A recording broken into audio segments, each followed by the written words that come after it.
ข้าวเองอ้าวไลฟ์โอเมนเมาอ่ะถ่ายวิดีโออุ้ย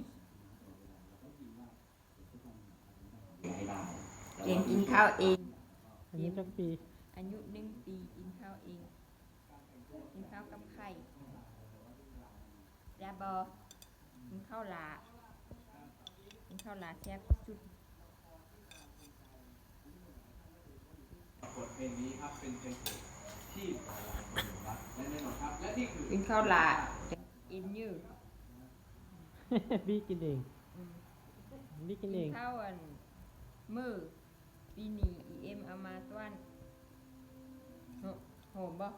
พระเจ้าหอมบ่ฮะโอ้โอ้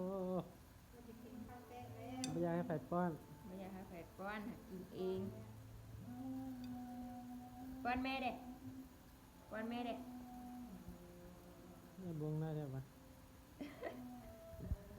หน้าปะลูกจับพิง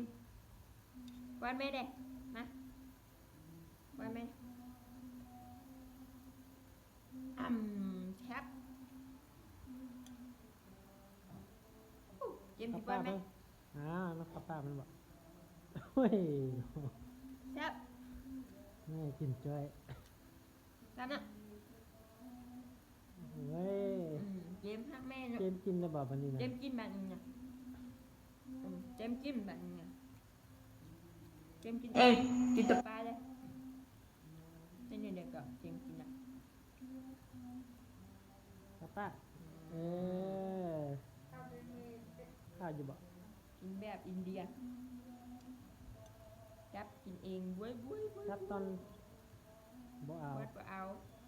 กินเองสว่าเอาบ่วงออกซะนะมันอุ้ยบ่วงออกให้มันจับเอาไปเอาบ่วงออกลูกจับเองเฮียนตักบ่วงโอ้บ่วงแม่เพิ่นบอกซะนะบ่วงเยอะโอ้เยอะเนาะ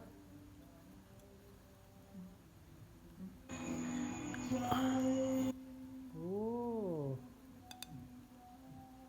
ได้บ่คอนเฟิร์มจับลาย